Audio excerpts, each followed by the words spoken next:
Kanalıma hoş geldiniz arkadaşlar. Bugün kışlık biber turşusu tarifim var sizlere.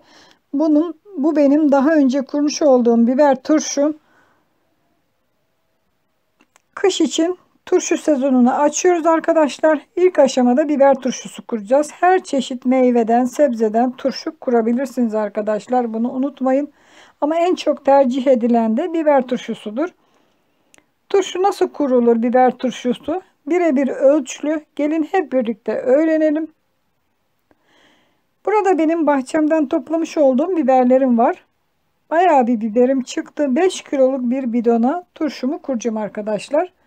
İlk aşamada biberleri ne yapıyoruz? Saplarından bir bıçak yardımıyla biraz kesiyoruz. Bunun da sebebi çok yer kaplamaması için birazcık kısaltıyoruz ve uçlarından bıçak ile çiziyoruz. Yani kesiyoruz ki biberler salamurayı içine alsın. Bu şekilde biberlerimizi hazırlıyoruz arkadaşlar turşu için.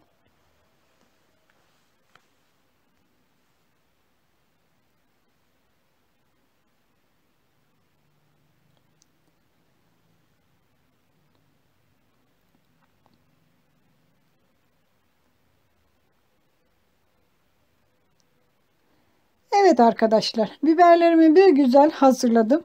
Şimdi bol suda biberleri yıkayacağım. Şöyle bir kevgir içine koyuyorum. Çeşmenin altında bir güzel bol suda yıkıyoruz. Evet, biberlerimizi bol suda yıkadık. Şimdi turşumuzu kurmaya geçelim. Dediğim gibi şöyle bir turşuluk bidonum var benim. Bunlar pazarlarda satılan bidonlardan. Alt kısmına 5-6 adet sarımsak atıyorum bütün olarak dişlerini ve üzerine biberleri dolduruyorum.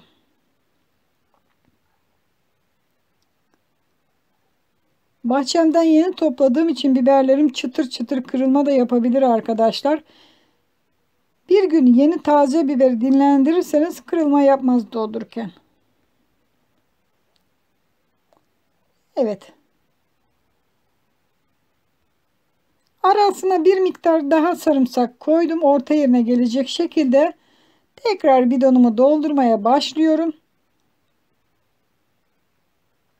Bakın şöyle sallayarak arkadaşlar daha güzel dolar bidon. Arada bir böyle sallıyorum ki yerleşsin. Biberler fazla yer kaplamasın.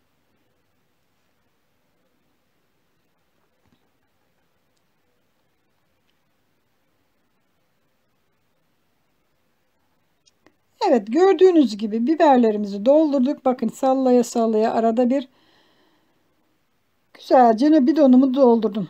Şimdi sıra geldi salamurasını hazırlamaya. Salamuranın ölçüsünü yapacağız ya arkadaşlar. İlk olarak çeşmeden normal su bidonun aldığı kadar döküyoruz. Bunun da sebebi ne kadar salamura gideceğini ayarlamamız. Evet, gördüğünüz gibi tamamen bidonu doldurdum biberlerin üzerine çıkacak kadar. Şimdi bu koymuş olduğumuz suyu tekrar boşaltıyorum arkadaşlar ve ölçüyü alacağım. Bakın bir sürahi suyum burada. Şöyle dökelim kabın içine. Kalanını tekrar döküyoruz. İçinde kalan suyu tamamen boşaltıyoruz. Toplamda 1,5 sürahi suyum çıktı içinden. Ve bizim yapmamız gereken salamura 1,5 sürahi.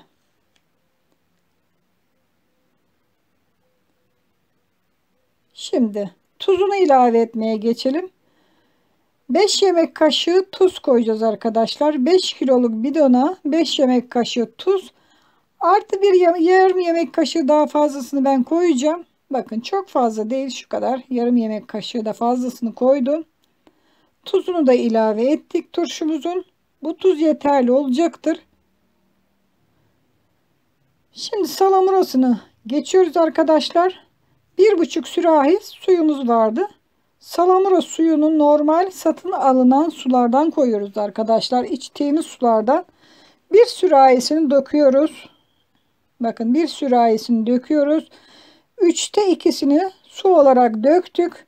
Şimdi 1/3'ünü de sirke olarak koyacağız.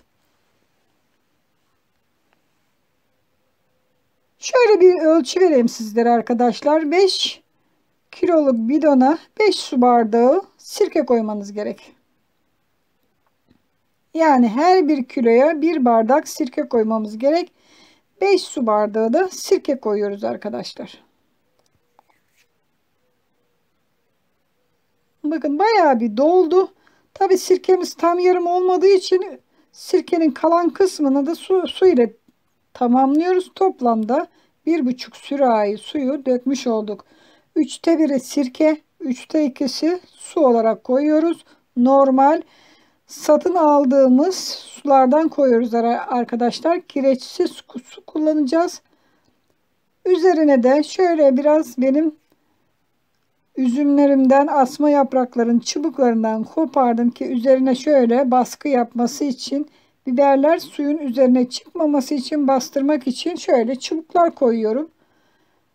Böyle bir de bidon kapacağı da satılıyor genelde, bulabilirseniz onlardan da koyabilirsiniz. Şöyle bastıralım ki suyun altında kalsın biberler.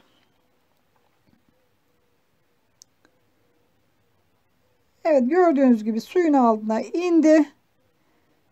Şimdi sıkı sıkı kapağını kapatacağız arkadaşlar.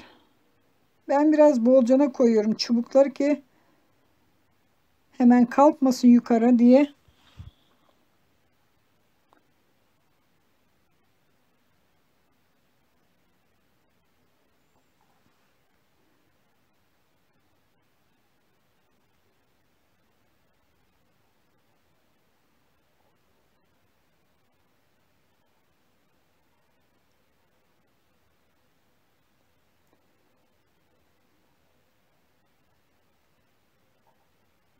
Evet arkadaşlar, çubuklarını da üzerine koyduk ki yukarı kalkmaması için. Şimdi sıkı sıkı kapağını kapatıyoruz. Bu şekilde 15 gün sonra yenmeye hazır hale gelecektir. Ama kışlık yapacağımız için kapağını açmadan kışa kadar bekletebilirsiniz. Bakın bu şekilde arada bir karıştırıyorum. Bu da tuzunun erimesi için. Sirke her yerine karışması için. Arkadaşlar bir hafta sonra şöyle kapağını açıp bakabilirsiniz tuzu nasıl diye. Eğer sizin ağız tadınıza tuzu az gelebilirse birazcık tuz ilave edebilirsiniz. Yukarı çıkmış mı kontrol edin. Çünkü yumuşadığı zaman, bunlar turşuya döndüğü zaman yukarı çıkabilirler. Onun için tekrar bir bastırın aşağı doğru. Bu şekilde ben bir hafta sonra sizlere nasıl olduğunu göstereceğim arkadaşlar. Tabii ki 15 gün sonra tamamen olmuş olacak. Bakın her gün arada bir sizlere küçük küçük videosunu çektim ki nasıl turşuya döndüğünü görün.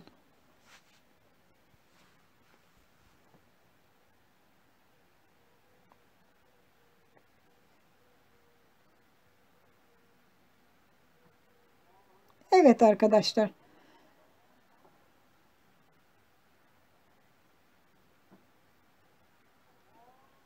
Turşu haline nasıl döndüğünü kendi gözlerinizde görün. Kendi yapmış olduğumuz bidonu her gün çekimini azar azar yaptım ki yanılma yapmasın. Sonra benimki neden olmadı demesin kimse diye. Bakın bir haftanın sonunda bidonumu sizler için açacağım. Tabii ki daha henüz yenme aşamasına gelmedi. Bakın gördüğünüz gibi hatta yukarı bile biraz kalkmış. Mis gibi turşu kokusu yayılmaya başladı, olmaya başlamış. Şöyle çubuklarını çıkaracağım. Ve bir tabağa nasıl renginin döndüğünü kendi gözlerinize görmeniz için çıkaracağım.